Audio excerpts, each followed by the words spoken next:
and welcome back to the Blue Jays Today Show, where today, guys, we got the latest Blue Jays news and updates for y'all. And of course, there isn't much going on, but there is one thing happening, and that is our watch of Pete Alonso and where he's going to sign this free agency. Obviously, we experienced everything last week on the Thursday and Friday about, him possibly coming to Toronto, then eventually nothing came about. But the thing still holds where the Blue Jays are in on Pete Alonso, and there's hope and there's speculation that we are close, but he's just waiting on one team to get back to him, and that is New York Mets. We do have an update for y'all, and this happened over the weekend, so you probably already heard it, where Steve Cohen spoke publicly, about the Pete Alonso situation. So we're going to hear it. We're going to give our 2 cents on it. We're going to talk about it, whether this is good or bad for the Toronto Blue Jays. Without further ado, I'm your host, Adam Peddle. And I'm your host, Nicholas Playlog. I want this to be over and done with. I'm just as tired of it as Steve Cohen is, right? Facts. Like, why are we still dealing with some of these big-time free agents on January 27th? Do you know how soon pitchers and catchers are reporting, everybody? 3 weeks. That's a real thing. Wow, 3 I mean, think weeks. about it, right? Because Vlad's 13th, deadline right? is, The 18th, right? Yeah. So, we're not far away. It is, No. right around the corner, and I kind of want to know who's going to be the first baseman on this team, or the DH, or the DH. whatever. I want to know who we can get behind, and Pete Alonso is still very much in play. Over the weekend, the Mets held their big, I don't even know what they call it, but it's like Winterfest, but for the Mets. But for the New York Mets. Why don't the Blue Jays have Winterfest anymore? Like every other team has a Winterfest. I don't know, man. We're That is so ridiculous. A whole other thing. It needs to happen. Either way, the Mets did theirs. Shout out to Wardy NYN. He was there in person, asking the questions, really getting to the bottom of the storyline right there. But one of the big things that came out was Steve Cohen talking about Mr. Pete Alonso. The crowd was chanting. They said, "We want Alonso. We want Alonso." And obviously, the boys up front, Stearns and Steve Cohen, they had to stop what it was that they were talking about and acknowledge this.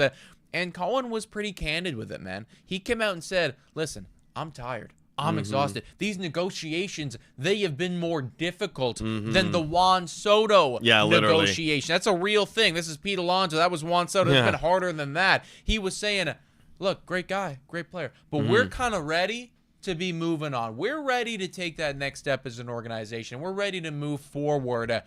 He did say that they're, not necessarily going to be out on him forever. Yeah. They might still entertain some stuff. But by the sounds of it, this was a man that was breaking up with another man over live television. That's what I saw this weekend. What did you see from Steve Cohen here? Yeah, away from this? First of all, I want to give all the props to Steve Cohen for being this transparent with his fan base. It's very rare in any professional sport where you see an owner or a general manager or anybody be this transparent about a situation with the team. And like you were alluding to right here, I mean, he said it. He said the reality is that we're moving forward.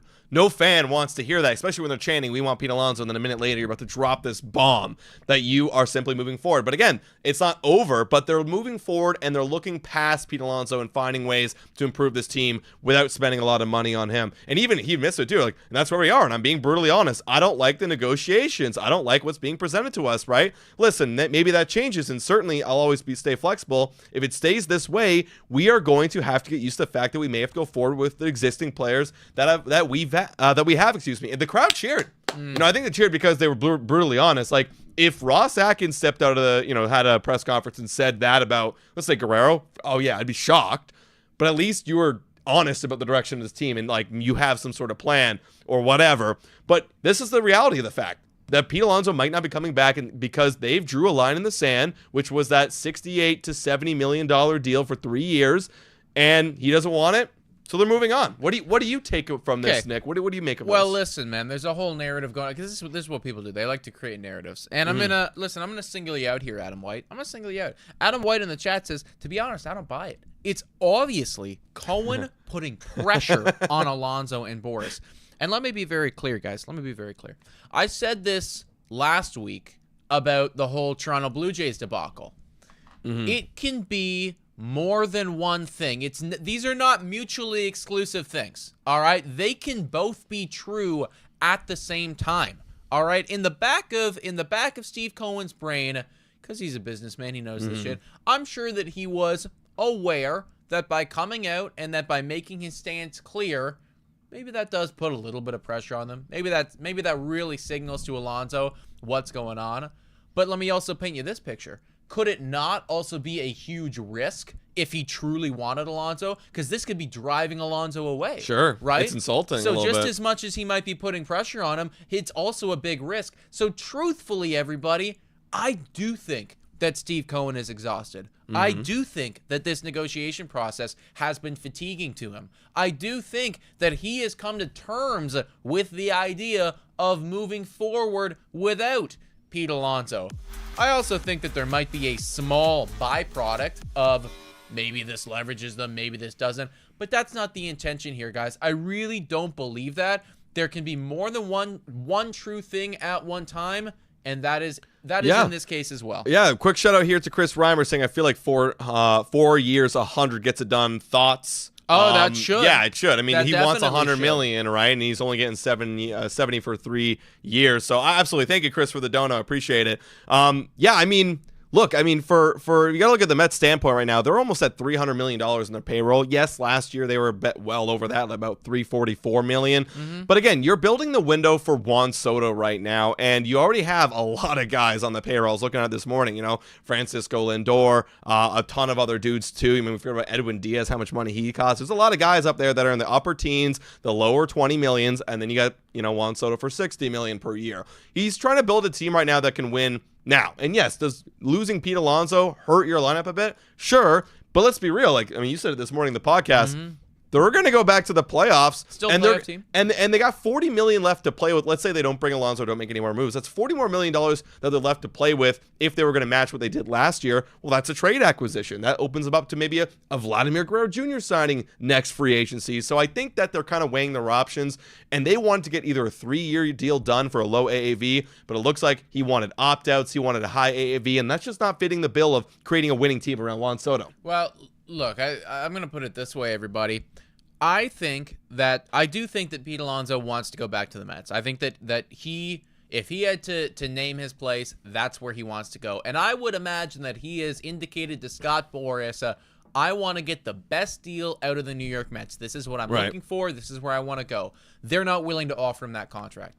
So now the onus is on Pete Alonso. I don't think that the Mets are going to come down. I think that the Mets have, or go up, excuse me. I think that the Mets have made their offer clear. This is where they're at. And from their standpoint, they need to see a little bit of compromise. So now it's up to Pete Alonso.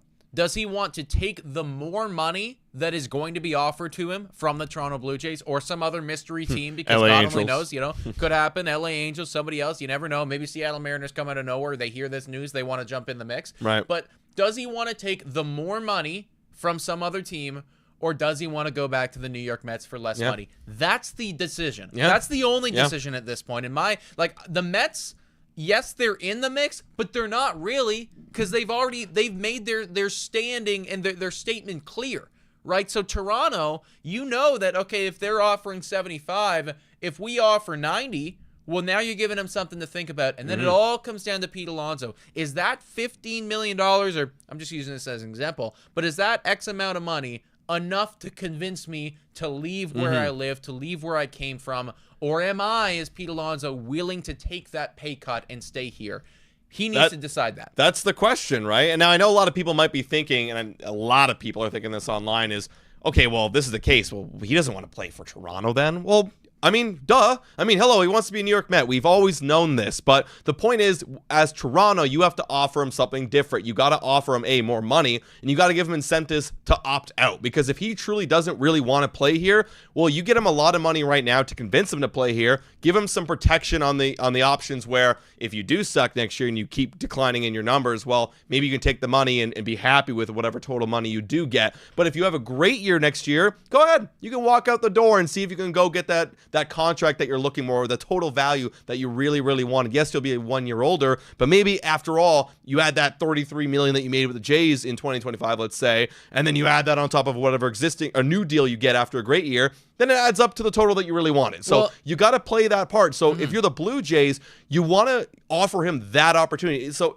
it's not gonna hurt his ability to play good for the Blue Jays because he doesn't want to be here, which I've been seeing people online saying. It's going to incentivize him to have a really good year for the Jays, and I think that's all we care about. Right. I also want to bring up, too, this is something that Steve Cohen said. As we continue to bring in players, the reality is it becomes harder to fit Pete into what is a very expensive group of players that we already have. Yeah. And that's where we are, right? So, again, like, I know that everybody's saying, oh, this is leverage.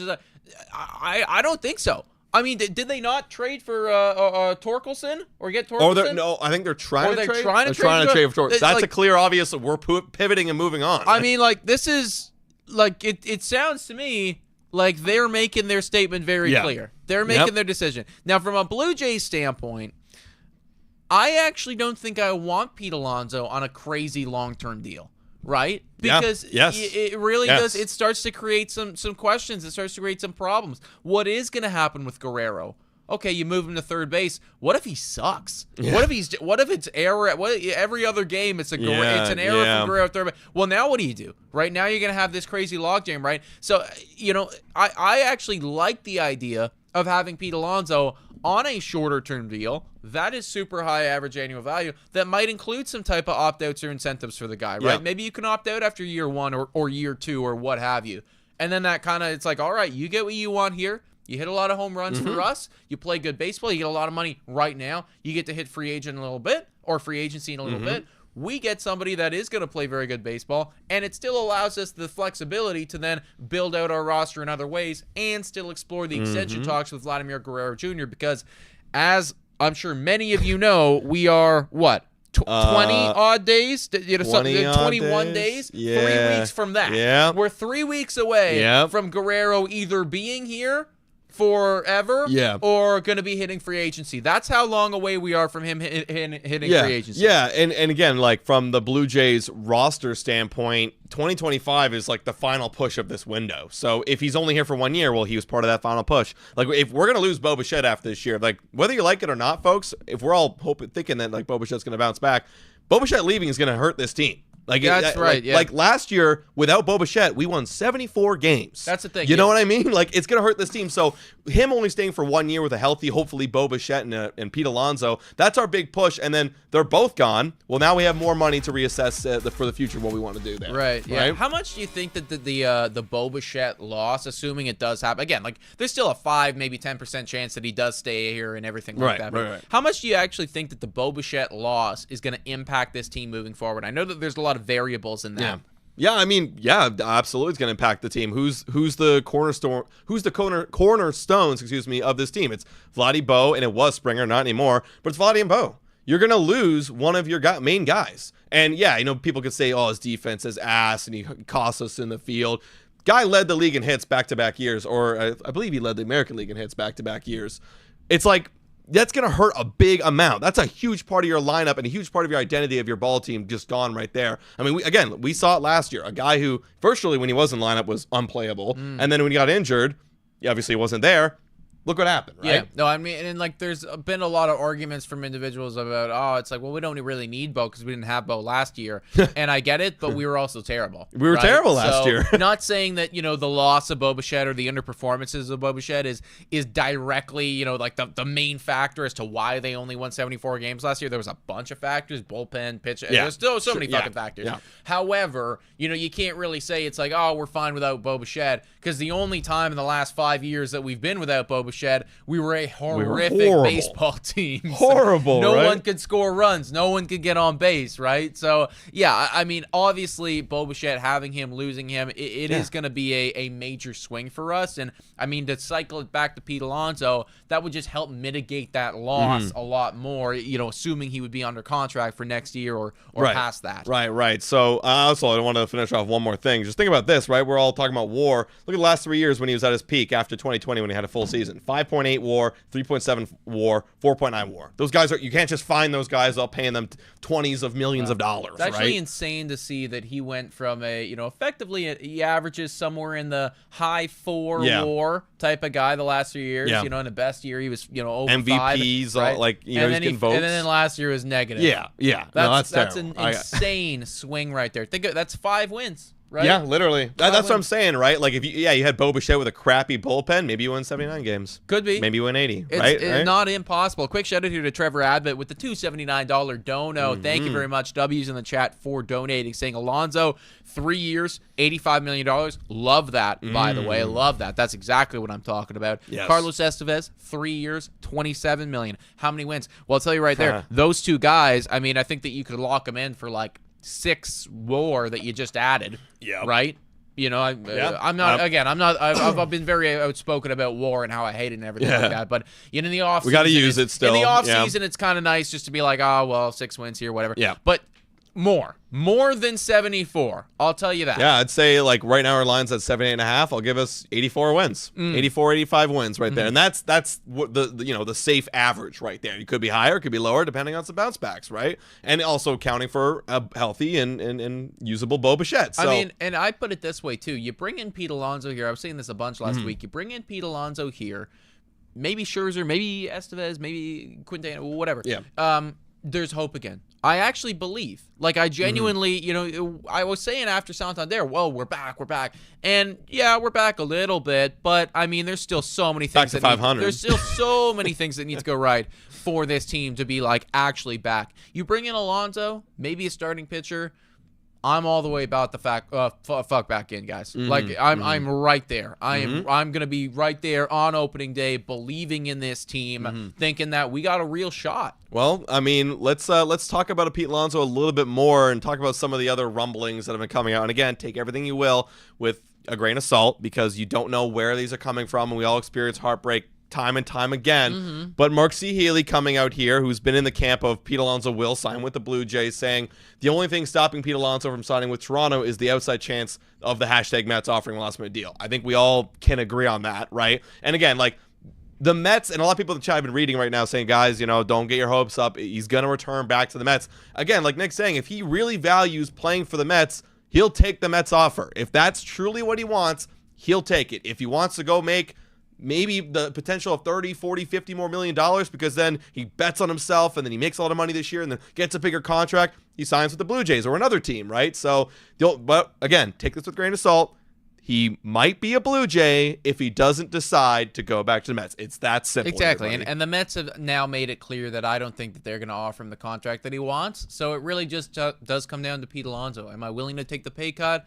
Or do I want to get, maximum amounts of money from another ball team that might not be as well situated for the next couple years as the New York Mets are, right? That is kind of where we're at right now in the Pete Alonso sweepstakes. We're really hoping that soon we will hear something because it was reported last week that Toronto, they're monitoring the Guerrero stuff, but they're really giving their full focus on it come February 1st. Like when the calendar turns over, it's Vladdy. And, you can't really be dealing with this a lot, especially considering they're literally the same position. It makes it it's complicated, right? You want to know what's going on over there before you can fully lock in on Vladdy. So I hope that this is done and dealt with real soon. Well, if the rumblings are correct, then the Blue Jays, they have some sort of offer on the table, and I think you got to leave it there knowing that it's your best offer, and then you got to go talk to Vladdy. And we got to move on from that, right?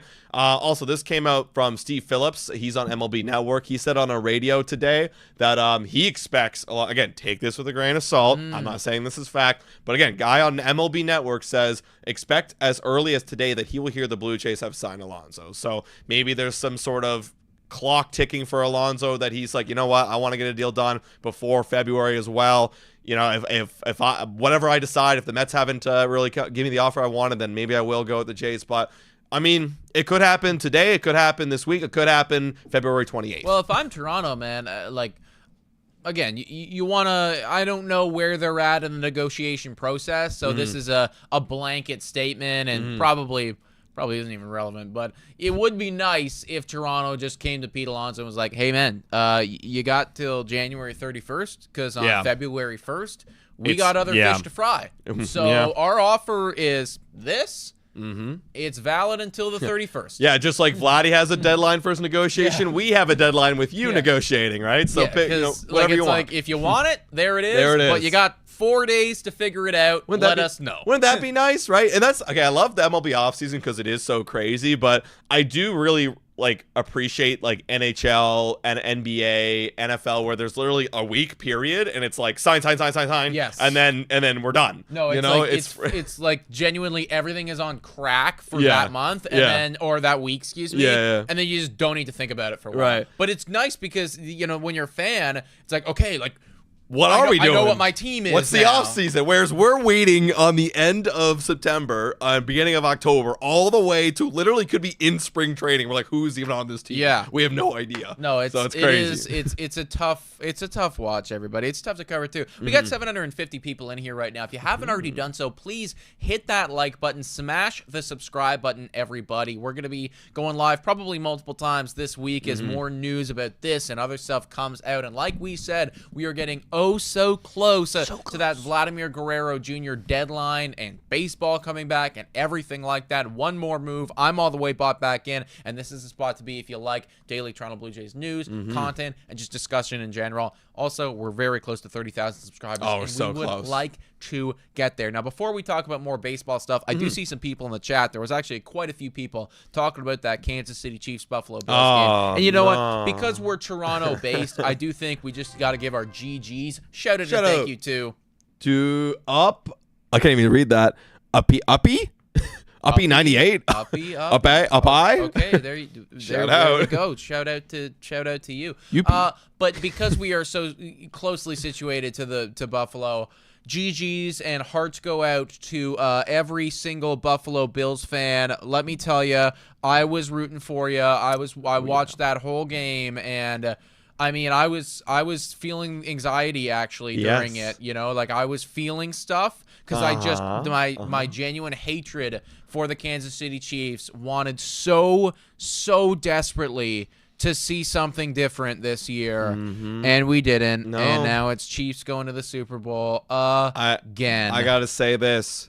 That was a first down. That wasn't a catch. Travis Kelce is a little brr, and in Saquon we trust. That's all I gotta say about that. Yeah, man. Saquon's gonna have to pop off, man. That's all. Yeah, if they win again, like, dude, I actually like.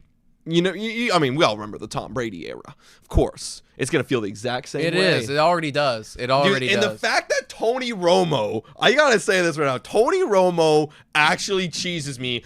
The Chiefs are not even like winning at all, and Mahomes is going down the field, and we're comparing him to Tom Brady right now, but we're handing the ball off to Pacheco. Like I'm just like, gosh, I hate this guy. He can do no wrong. Right? He can do no wrong. Listen, we're bitter, we're frustrated. I just want to watch anything different. Yeah. If you are a Kansas City Chiefs fan, well, GG, good for you, man. I mean, it must be nice. I hope you were a fan before Mahomes, because if you were a fan during the whole time when they were like trying to be good and then they weren't really, and then they got Mahomes, respect. You earned this. I wish 100%. My franchise did this. No, of course. Like again, like for the actual OGs fans who have been there, it's like I can't even fucking imagine what you're going through right now. Like, this would be so nice. Oh my god. The bandwagoners, you guys guys are different. Guys. Anyways, those are our two thoughts right there. Hopefully Eagles win. That's where I'm at with that. Let's talk about some younger dudes right now. The future of the Toronto Blue Jays. We got all of our non-roster invites. This is for spring training. These are some of the names that you're going to want to be looking out for. Already, I look at this. Couple ones are jumping out to me. Alan Roden. Could be coming on the show very, very soon. We're going to be talking. Shout out to Blaze, by the way, for subscribing. Who are some other ones that are kind of jumping out to you here? Yeah, I really want to see what Charles McAdoo could do. Remember? That's funny. McAdoo could do. I want to see what McAdoo could do because we got him and he was kind of a sneaky trade. That was the IKF trade from Pittsburgh, and he's a huge dude. Like body is built and he's tall, massive. I want to see what he can do. That's a guy to look out for. I know his stats are like kind of wishy-washy when it comes into the minor leagues, but I mean, hey, I want to see what he can do at a big league level, and he might be able to play well. Like if the talent is there, we're good. Another guy we have to kind of be looking out for him because you never know, he might actually crack the 40-day roster depending on this how the roster is constructed. Is Miles Straw? Remember how we traded for Miles Straw? The Blue Jays might say, hey, we want to get a return on investment, and we bring him up to the big league. So I mean, that's a guy to be looking out for. But he's not on the 40-man, so they would have to make a move to get him on there. There's a couple other names out there like Jacob Sharp. Like I'm looking at the catchers too. Like what are we going to get from some of these catchers as well? Hayden Younger. I never know how to pronounce his name. He's been kind of invited many years. Yeah, in a like row. that's a name that I'm very familiar with. I was Yeah. actually just looking up to see where he is specifically in the prospect rankings, but Right. right now we're in that weird time frame where MLB actually doesn't have the team top 30 prospects up right now. Right. So you can't see. But like I know that I've been very familiar with Hayden for a while. Long time. So again, we're looking for bullpen guys. What can you do, Hayden? I would love to see you back. Also, I am pulling up Charles McAdoo, and you could see how when he was with Pittsburgh and we traded for him, he had a 336 batting average, an OPS of 975. Only played 37 games. That fell off the table. So let's see what he can do with a fresh new year in a new organization. I would love to see what he can do again at the big league level. Yeah, So- 100%, man. I mean, definitely some names to look out for right there. Mastraw definitely being one of them, and Alan Roden for sure. Shrek too. Let's not forget about RJ Shrek. Right? RJ Shrek. Yeah. That's right. One I of the forgot one we of got the that guy. big time trade acquisitions from last trade Who did we deadline. get? RJ Shrek. Who did we get that guy for? Was that from Houston? Was he part of one of the Houston things? I'm not. No, he wasn't part of the. Houston was like that was Loperfido, Bloss, and Wagner. Yeah. I don't. Where the hell did we get Shrek from? Where did Shrek? I remember we traded like somebody just nothing. We traded like a nobody something. I forget. Yeah. Let us know in the chat, guys. Yeah. I forget where we got Shrek from, but look out from because I want that guy to pop off just for the memes alone. Yeah. Would be nice. Hell yeah. Also, let's talk about some of the big boys here as well. Shout out to Keegan Matheson for this article. We got two big-time prospects entering the top 100, which is a better spot than we were in last year. On the up and up. Because we didn't really have anyone. Who was it? Was it just? We had Orelvis Martinez, and then he Right. fell out because of the PEDs. And we had no right. one. That was it. Like we had no, because then you also had Tiedemann with the Tiedemann, and then he Tommy fell John. out. So Yeah. it's like Jesus. both of our top two prospects in the top 100 were not there anymore. Now you got a couple. You got Arjun Nimmala, and then also Trey Yesavage. Also, we got Shrek from Seattle. Thank you For everybody. Turner, right? Yeah. Turner. Yeah. All That's right, right. there you go. That's Yeah, right. Justin Turner for RJ. Oh, Shrek. yeah. Thank you, All right, well, Turner. we'll see what he's got this spring training. That's exciting. But yeah, so Arjun Nimmala, honestly, like, I'm glad he's finally entered the top 100 because we've been waiting for a long time. When did we draft him? I think it was 2 years ago. 2 years ago, I believe it was. 2 Yeah. years and ago. And he still has a lot of time, a lot of So development much. to go because I believe the kid is only what, like 19? 19 or so at this point. Yeah, literally. And I think there's a place, I don't know if it's this article, but a different one, where they're talking about like how Arjun Nimmala basically has the tools, like in a few years, could be hitting 30 home runs at the big league level. Like he's got that type of potential where he's got quick hands, he's got a great strong arm. Like once he builds up, because again, he's still a 19-year-old, like he's a skinny dude. Like if he builds in and grows into his man body, like this guy could hit 30 home runs. Like this would be your Bo Bichette replacement one day. Yeah. And I would feel really, really good about it. But again, not going to come up anytime soon. But it's great to see that already at 19 years old, dude's in the top 100. Yeah, I would say that he's probably our most exciting prospect that we Yeah. have in our system because and this is the nice thing. The positive side of getting like a high schooler, right? Yes, Because yes. we're always usually when the draft rolls around, like we want to go for the college guys and everything like that. They can play right and away. It's like, Let's all right, go. like you're pretty much you get a couple months in the minors or whatever, and you're up in the majors. You know, whereas these high schoolers. There's a lot more risk, but also the reward can be really high. He clearly has all the tools. He's already in the top 100 prospects at age 19. I would anticipate that he's not going to be coming up this year. No. Maybe not even next year either. No. Right? He could still spend 2 more years just sitting there and cooking. 21 years old. That feels like a great age That to come feels up. like a perfect time to come up, right? Well, if he's already rank 87 in the prospects right now, obviously, development is not linear and everything like that. But you got to imagine that the kid is just going to continue to get better. So we could have like a genuine stud on our hands. Still, We could. lots of time, lots of stuff that he's got to do, lots of stuff he has to accomplish. Oh, wow. I'm typically very skeptical about saying stuff like this just because it does put a lot of pressure on these guys.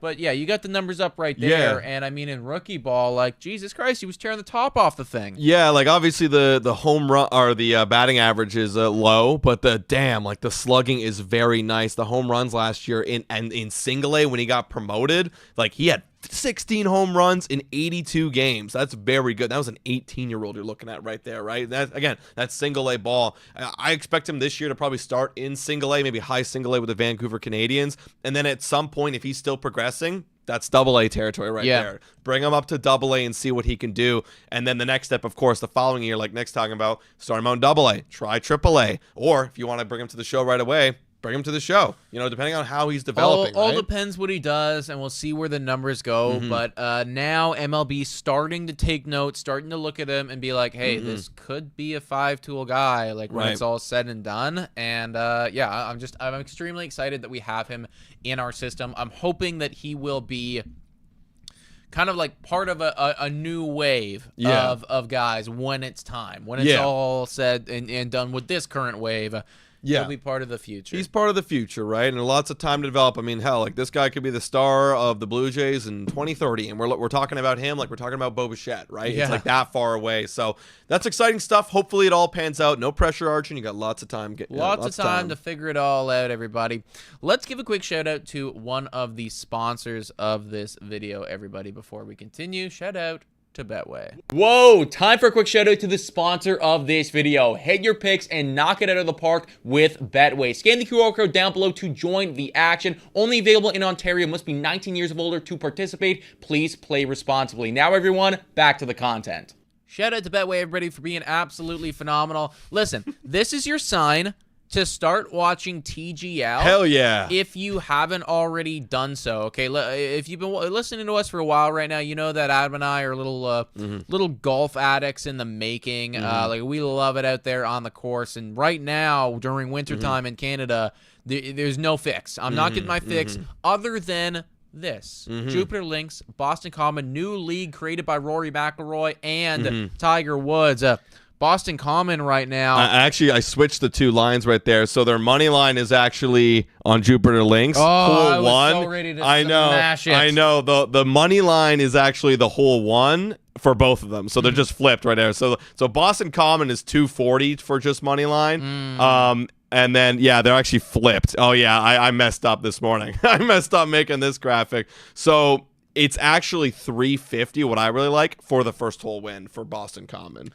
350 for hole one. I would take that. I would absolutely take that. Anyways, it's actually a really fun league. If you have any interest in golf whatsoever, highly recommend you guys checking out, especially kind of in this like tired, like dead area of sports. NFL is obviously, there's only one game left of football, and Maple Leafs, I think they're doing okay, but there's no games right now. Yeah, there's no game tonight. I mean, they're gonna go on their little run in a little bit. It's gonna be All-Star break, but watch them golf. It's honestly very entertaining. If you have any interest in golf, it's a quick hitter of like 15 holes. And boom, you get your fix right away. Tiger Woods in there as well, man. Exactly. You can watch Tiger and Rory tonight. It's at 6:30 Eastern Standard Time, so go check it out, everybody. Yeah, 100%.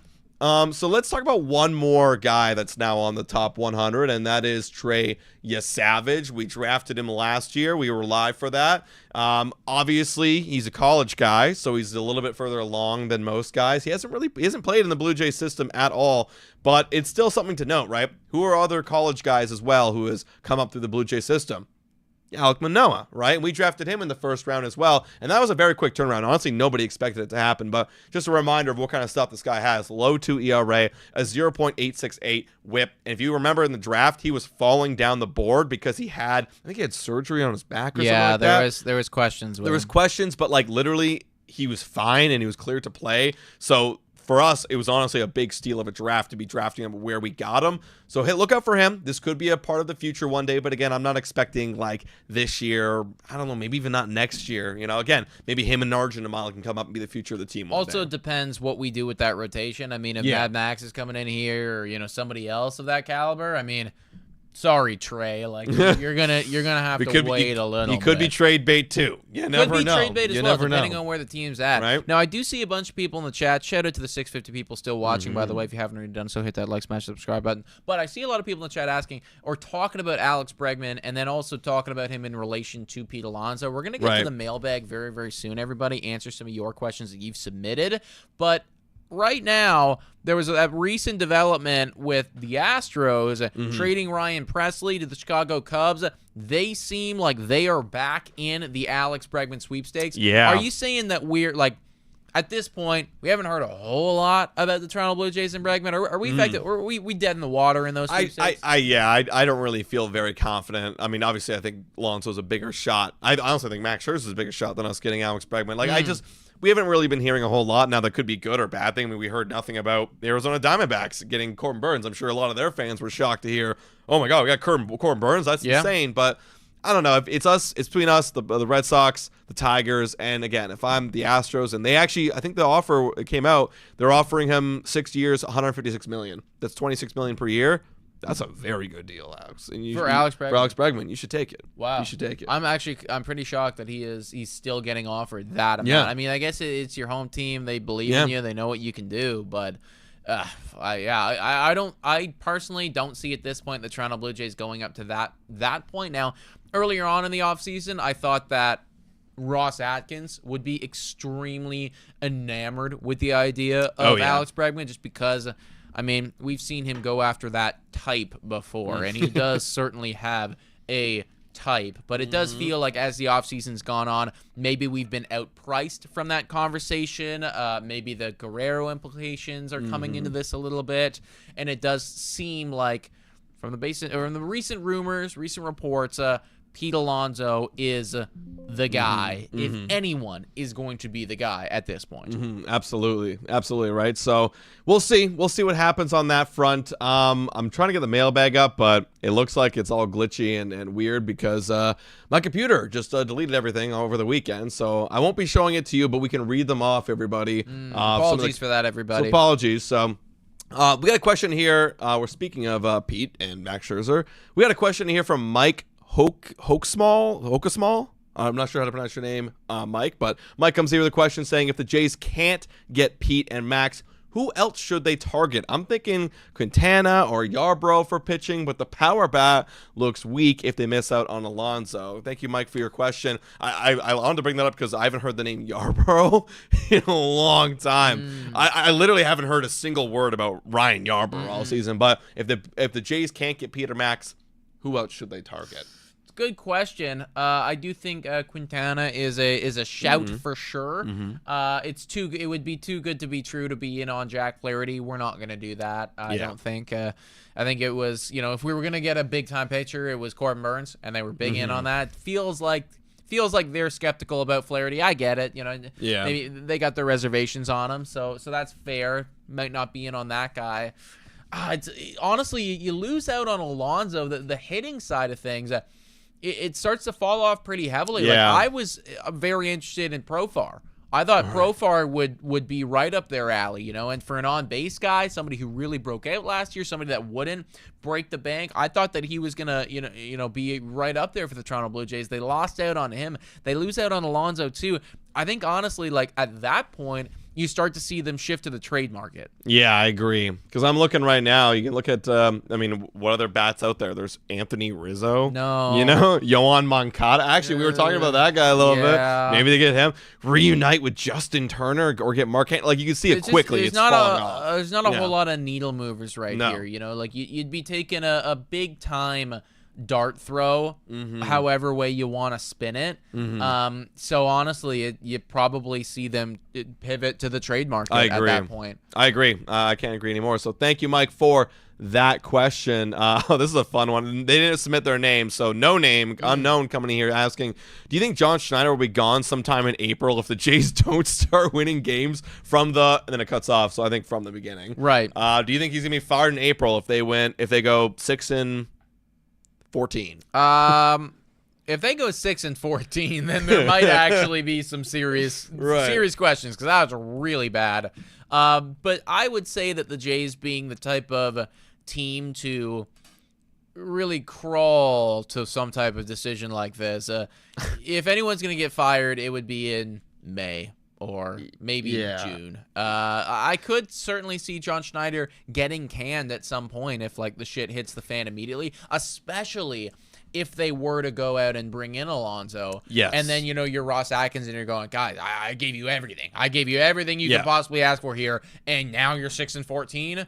Well, then maybe. But I would say if anyone's going to get fired, maybe May. Yeah, because that's the thing. If they had the team right now and they rolled it out and they sucked, it's like I'm still looking at Ross Atkins as your fault. And again, the whole conversation coming back around of does Ross Atkins really deserve to fire another coach? Does he really get that opportunity? He could. He absolutely could. But, if this team's looking like they're bad, I could also see a reality where they just ride it out, be bad, sell, and then at the end of the year, there you go. Okay, Ross, you're gone. John, you're gone. Let's clean house. Let's get everybody else in here. Like, new people. No need to really rush this one. We're a bad team and blah, blah, blah, blah. Yeah, I guess it really does depend how committed they are to the idea of winning next year. If everybody in that building believes that this is a World Series caliber roster, then they will fire him. But if they're like, secretly kind of knowing that, like, well, maybe it's not gonna go great, then I don't think so. Yeah, I agree. Anthony coming out here saying, what are your thoughts on the team now? Do you think it makes playoffs? Also, how do they end up with or without Alonso? So how do they end up in the playoffs with or without him? I know how. Oh, I understand. I get you. Well, I think that Alonso brings a lot. I think he really does bring a lot to me. And I think that the most important thing, actually, other than the 40-odd home runs that he's going to hit with us, is, and also the protection he's going to provide Guerrero and Anthony, a lot. But honestly, I think that you start to see a real belief in a mentality shift, not just from the fan base, but I would imagine from the players too. I think that if you're a player, if you're somebody that's been there for a while, even like a Bo Bichette, right? Sure, yeah. Whose, mental isn't really there right now. You heard all the pitchers coming out after last season, like really giving it to the management, the front office, complaining about what was going on here and the direction. I think that you look at this offseason after getting Alonso, and you can buy back in, just like I can buy back in. And that's important, right? We were talking on our Bad for Baseball show about the San Diego Padres right now, how they do not have a strong leadership foundation. There's a big ownership feud. The players aren't bought in on the mission anymore. And like, look, you could have the LA Dodgers roster on paper, but if they don't actually believe in what's going on here, and they're thinking about, well, where could I go in free agency? What's going to happen at the trade deadline? It's never going to work. So you got to get the people bought back in. If you're not going to fire Ross and you're not going to fire John, the best way to do that is to go out and spend. And I think that is ultimately the biggest impact Alonso would have. Yeah. I mean, I think they make playoffs with Pete Alonso, obviously, if by hitting a lot of home runs. But here's my whole thing on that. Like, you look at Bo Bichette, and you might question yourself, because you brought up the whole mentality thing. You might question yourself, like, is this guy going to really be here to win it? Well, I mean, if what he says is true, I want to win a World Series with Vladdy. Well, this is it, right? And if you buy in with Pete Alonso, you get, Max Scherzer, and you get Anthony Santander, and all these guys are coming in. It's like, okay, like, let's forget about last year. Let's buckle the hell up and let's give it our all for one more dance. Yeah. And this is it. Like, and they all got to be focused, especially I think if you get Max Scherzer in there. Like, I think that brings a whole different mentality to the entire clubhouse, where we're here and we're got to be serious. We got to win. So I think they make it. Yeah, just by all. I mean, if you look at the roster, Bo Bichette needs to bounce back. Alonso needs to be Alonso, hit 40 home runs. Vlad needs to be Vlad and do what he does. Same with Santander. If everyone just does their job, I'm not looking at Varsho anymore. I'm not looking at Alejandro Kirk to give me more. If they just did what they did, and all the pitchers just did what they did last year, we have a playoff team. Yeah, we do. No, I really do think that what it provides to the clubhouse changes a lot for the Toronto Blue Jays. I love how we just didn't answer at all whether or not we're going to get them.